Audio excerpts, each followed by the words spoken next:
Welcome to the Gourds and Pomegranates podcast, talking common sense for church communications. Here's Hannah and Joe. So I was on holiday the other week and we took a walk into a little village. I won't say the name of the village, don't want to name and shame, but we went to a lovely old church. Really felt historic. It had a beautiful thatched roof and it was nice to just, wander around for a bit. But I noticed straight away the notice board. It's just where my eye goes. I'm a designer, so I thought, I'll have a look at what they're promoting, and there's all sorts on there about, the roof and about the insurance of the church, which I'm sure you have to have up for legal reasons, and all these other things. I thought, okay, there's not really anything about the church on there, but benefit of the doubt, we'll go inside, look around, and they had a couple of tables covered in leaflets. Exciting. Not a single one about the church. Oh. Literally not a single leaflet or flyer or poster, because they had poster displays as well, about welcome to the church. Nothing about this is what we've got on. Nothing even about the service times. And you think, I know this is my thing. I know that I think about church communications a lot, but what a wasted opportunity. Yeah. That you're going to say, read all of these things. There's 30 leaflets there. I'm not even Nothing exaggerating. from the church. That's ridiculous. Nothing from the church, at least not about church stuff. You wouldn't have necessarily known it was even a Christian gathering place. Which, yeah, a little bit sad. Well, I mean, that's great that stuff was out, but yeah, that's a wasted opportunity, and that's really, I don't know, upsetting to think that people walk out and go, I still don't have a clue what they're about and what's going on. Look, we'll give them the benefit of the doubt.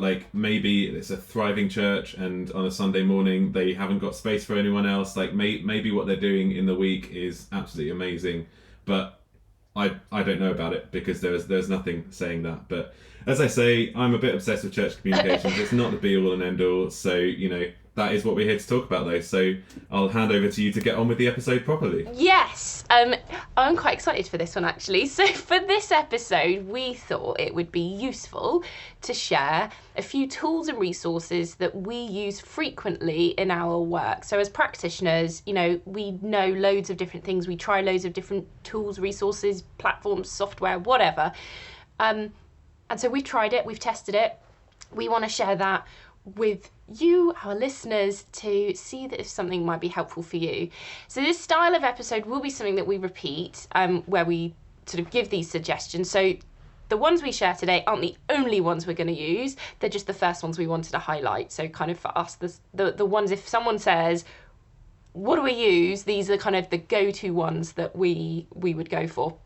So these resources can be used in a variety of different kind of roles and jobs within church comms, and there are some that are free and others that may cost, and so wherever possible we will try to suggest the ones with limited expenditure, or suggest free alternatives or sort of more affordable alternatives. However, there may be some that really just are worth the money. I think today all of them are free to an extent, or there are some other options. But I know that we've had some others where we've thought about that do cost money, but they really are worth it. So without further ado, Joe, do you want to start us off? Yeah, sure. So when we started putting the list together, instantly the first tool that came to my mind is this one. It's Trello. It's an amazing organisation tool. You sort of say been there, done there, got the t-shirt. Maybe embarrassingly, I have 2 Trello t-shirts because they sent me one. I wore it so much that it wore out, and I said, you're gonna have to send me another one now because the logo is peeling off. So yeah, I love Trello. I'll be up front about that. But what is it? As I say, it's an organizational tool. So it uses something which is known as the Kanban style. If you've not heard of that, that's okay. But it's essentially laying out all of your tasks on a notice board type structure, and then having them sorted into different lists. So if you think about if you were to have a whiteboard and you had different titles going across the top of the board, and then post-it notes that you could stick on each one, and write what the task is, move it between them, nice and easy, drag and drop sort of thing. The benefit of Trello over just doing it on a notice board with sticky notes is that each of those post-it notes can actually be useful. So you can click on them, you can expand it, you can have people assigned to it, you can have a description for each card, you can do all sorts with it. You can have comments, so you can have discussions going on there, and you can upload attachments as well. So it's free, and although you can pay for it if you get to a certain point where you're using it so much, you can do so much with it for free. It's amazing. You know, for myself, I have a separate Trello board for every project that I'm doing, for each of my clients, and then I've got another board for like an overall overview of my business. So each client will then have a card within that board, and then move, depending on the status of the project, I'll move it between lists. You know, I don't think it's going to be a surprise to anyone that we have a Trello board for this podcast. So that might be a good one to, take you through as an example of how to use it. That we have a card for each episode. And then we have lists of sort of pre-production episodes or ideas. And then as we're getting ready to actually record an episode, we might move that across into the do next or the in progress list. But if we actually click into any of the cards, it's got a brief description of what we want to achieve with that episode, but then attached to it any relevant links that we found in our research. Research is probably overselling what we do. Or we've got an attachment to a Google Doc, which, interesting, we're going to mention that later. Put a pin in that one. And that's where we have fuller content about the episode. So it's a great organisational tool. It's a really good way to plan for yourself. But in a church context, how I've often seen this used and how I've used it myself is that you have a different list for the status of your publicity, and then each of those lists will be full of cards for each project, as it were. So you might have a sermon series coming up, and you want to design some artwork for that. If you're lucky enough to have other volunteers working with you, then you can assign that to someone in there. You can discuss what needs to go on, and then as the work continues, you can upload screenshots or the files to that Trello card. And it's just a really good way to have a visual overview of what needs to be done. I think what's really good as well in kind of that context is that you can, as you said, kind of like ask questions about something, and it's all in one place, so you can see what question's been asked and how it's been responded and how that links to something else within the boards and stuff, rather than you send a group email out to your team with something and then someone responds rather than reply all, and then it's really hard to track who knows what thing that's been said, and if a detail changes about something, well, who actually needs to know and who finds out. So it's just the fact that all of the important information is in one place rather than flying around on emails and who knows what's been said. And so I agree with everything you've said. I think it is a great tool. And I think doing something over email isn't the worst thing, but actually, if we take Christmas for example, let's say that you're having 3 events over Christmas that need publicity. Already that's 3 different email chains which people need to remember, and if it's anything like people that I've worked with, it never stays in the same email chain. So you'll get event 2 being talked about in event 1's chain, you'll get a new email chain starting to talk about something else, and actually it should be within there. This is a way of keeping it organised, and that's just with 3 events. If you look at, for a larger church, you might have 5 bits of publicity going out at any one time, 5 more being designed, and then however many more than that for the events that you're planning coming up, times that by the number of ministries that the church runs. So it's just a way of keeping a handle on it and doing things really efficiently. I find that really useful.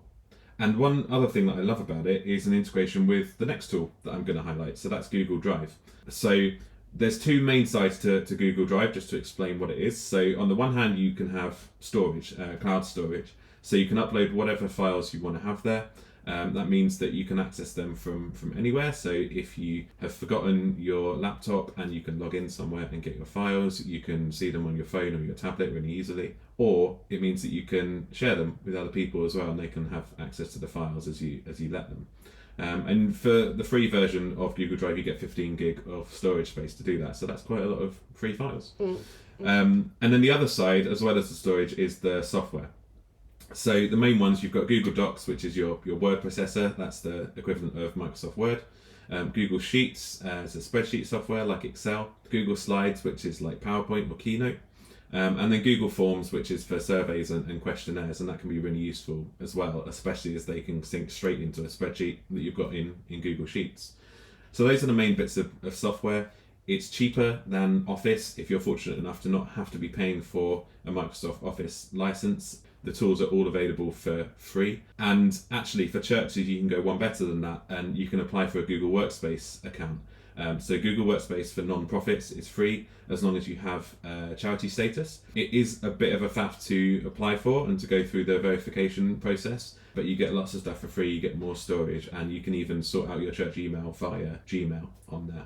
So it's great that it's free, but something being free or cheaper isn't enough in and of itself to recommend it. What I really love about Google Drive and about the software within it is that it's built around collaboration. So when you're working on a document, for example, in Google Docs, you can literally see someone else working in there at the same time if they're there. You can chat in the comments. Sometimes if I log onto a document about this podcast, and I can see that Hannah's working in there at the same time, and we can see what each other's typing, which is quite fun. We have a little chat. Yeah. But it's a really helpful way of staying organised. And again, rather than having loads of information stored in emails, rather than having someone make some edits to a Word document, which they save email over, and then already it's out of date because you've changed something else and saved another version. Yeah. It's all in one place. So that's sort of editing collaboration at a document level, but at a folder level it's really helpful as well. So you can share a folder and all of the files within that are then visible and potentially even editable by the people that you share it with. And so linking it back to Trello, you can attach a folder to a card. So let's say you're designing some publicity for a carol service.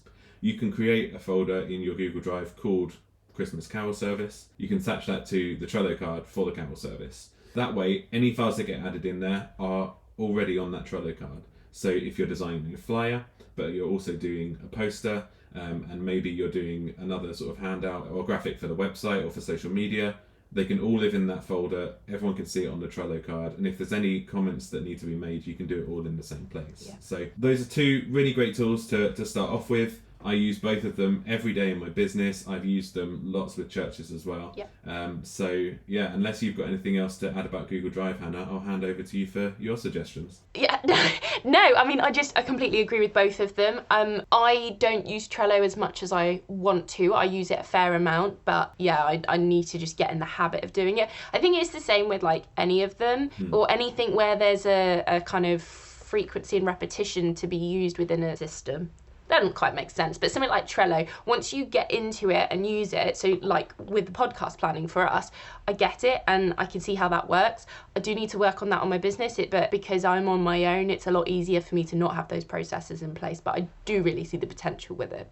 Google Drive, absolutely love, and I use it all the time. And as you said about like sharing files, so I've done that where we had a project going out and we were working with various different churches, and so I just shared the folder and it had all of the assets in it and it had the bios that needed to go out as well, and it was just so much easier rather than sending attachments and then bouncing back because it was too big of an email and stuff. So absolutely love Google Drive, and again, collaborative working is great. We did it, this isn't really related to church. In one of my previous degrees, we did an assignment all in one Google Doc rather than sending chunks of Word documents because it was so much easier for us to go, right, I'm working on this bit, you're working on this bit, and you could see what the other person was doing, and it just made it so much easier because actually you could sort of edit live. Yeah. That's the right way of saying it, isn't it? Yeah. And it's always up to date. Like you're not going to be looking at a version which someone goes, oh, actually no, I've since changed that. You're looking at an old version because there's just one version. Yeah, so I just absolutely love Google Drive. It's so much easier and it all interlinks. As you say, like, you know, if you've forgotten your laptop, but I've got my iPad, well, I can get the doc up there, or I can even get it on my phone. Like, it's just so much easier. So my two suggestions are a bit more kind of creative, inspirational for content creation specifically, and I use both of them regularly, and I'm always recommending them to people I work with, especially for those sort of starting out going, where do I start? And so the first one is Canva.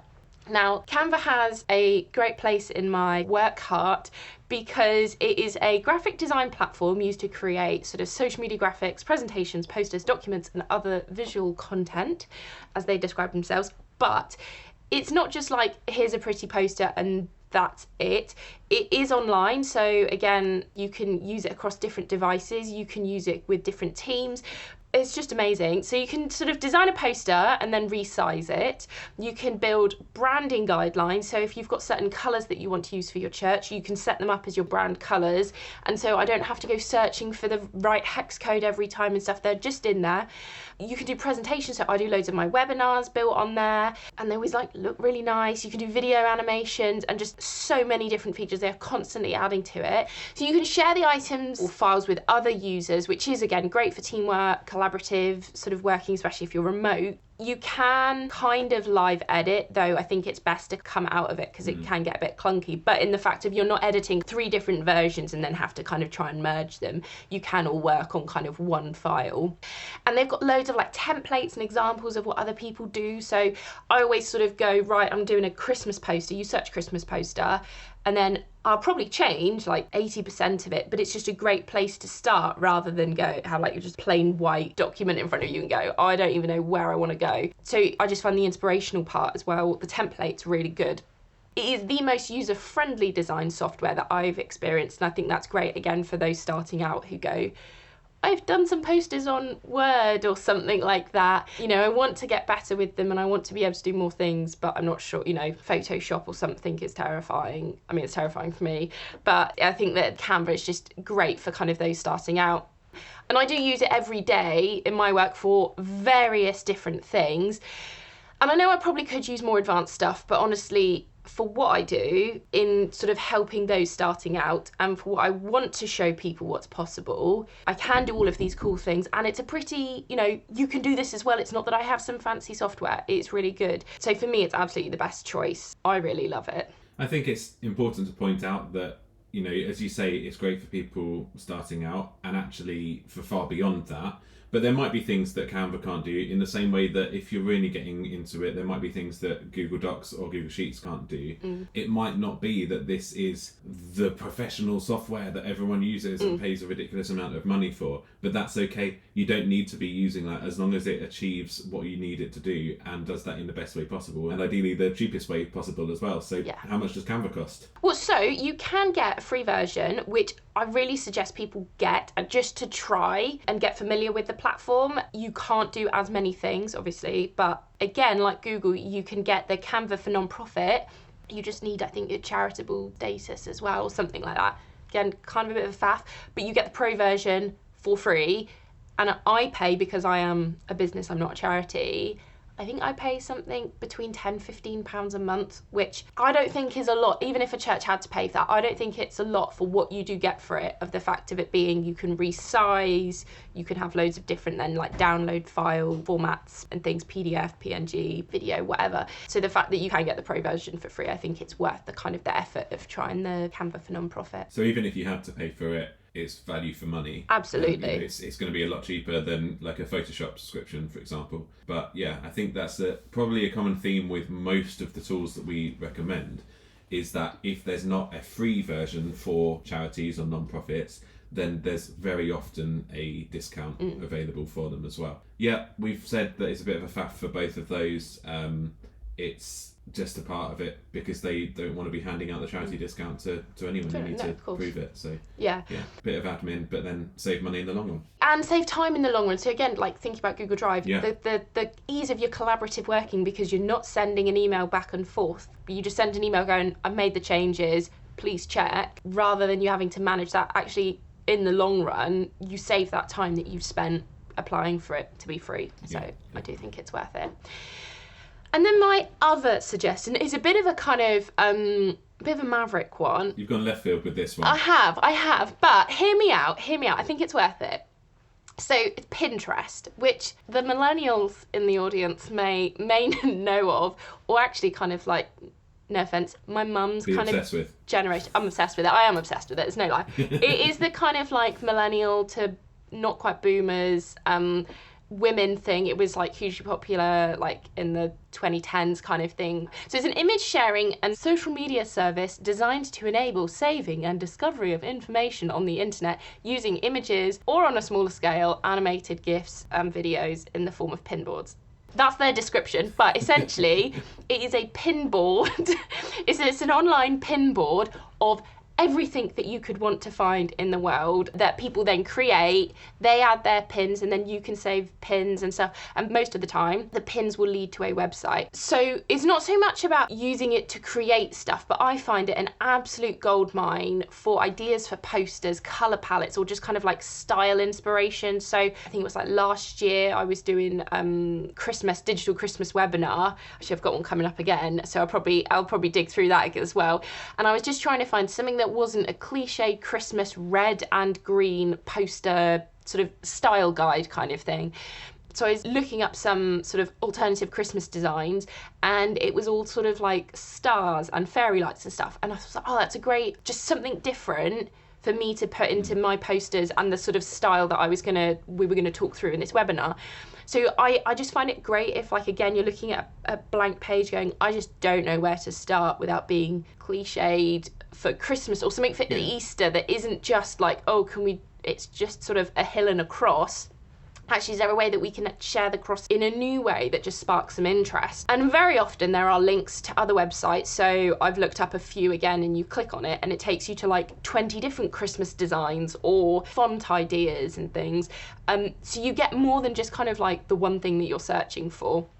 Though it has nothing to do with like comms, it is a like brilliant life idea thing. So if I'm looking for things, or if I'm looking for inspiration for something, I always go to Pinterest, and I've looked up kind of Christmas decoration ideas. So again, let's not be red and green, let's go kind of more earthy and more natural woods or something, or meal ideas, places to visit, or home inspiration, so much more.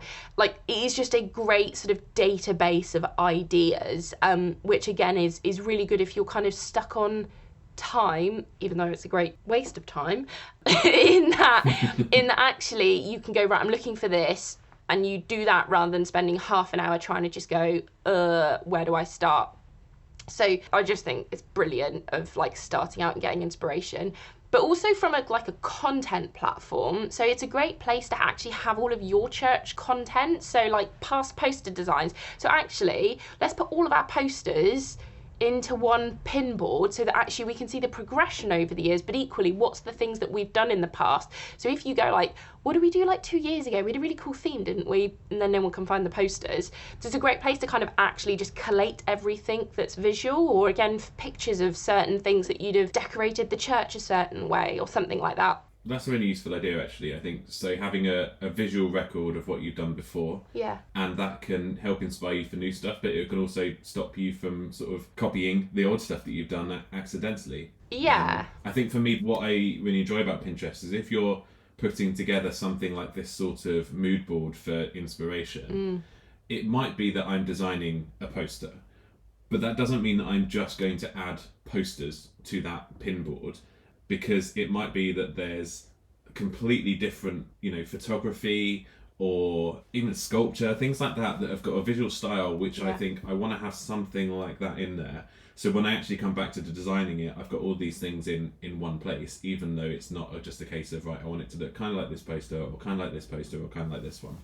Exactly. And if you're thinking like of sermon series or something that you've got coming up, we're looking for inspiration of, I don't know, love. We're going to do a sermon series on love, but we don't just want to put hearts up. Actually, let's create a kind of like a mood board of how does love translate in different ways and stuff, so you can like put that all in there. And then you've created it, and you've got it, and you've got your sermon series, the videos are uploaded, the audio is uploaded and stuff. Actually put those sermon series on your Pinterest board, because wouldn't it be great if someone's then Googling why does God love me, and your pins come up and it directs them to your website, and then they listen to more. Like, again, it's just a fantastic, it's not so much social, but it's a fantastic kind of like way of communicating and sort of marketing our message that we really do want to share with people. So I absolutely love Pinterest as well, and it's just great for life stuff. So it is free to use, you just need to sign up, and it's pretty easy to use and navigate around. It's just to go and have fun and be inspired. Yeah, so give it a go. And with all of these tools, so we've looked at Trello, we've looked at Google Drive, we looked at Canva and Pinterest. Give it a go, see what works for you. If it doesn't work for you, fine. If it does, we'd love to hear from you. Or if you've got resources that you have to share with people because you find it so useful, then tell us about that. You can email us at hello@gppodcast.uk. We'd love to hear from you, even if you're struggling with a particular comms issue. We might know the perfect tool for it. We might be able to offer advice on it. So get in touch. And we'd also love it if you wanted to share this podcast with other church leaders, or in fact anyone who might find it useful. So as they say, we're available everywhere you find your podcasts, or you can easily share our website with all the details of the podcast on it. So that is www.gppodcast.uk. And we'll be back with another episode soon.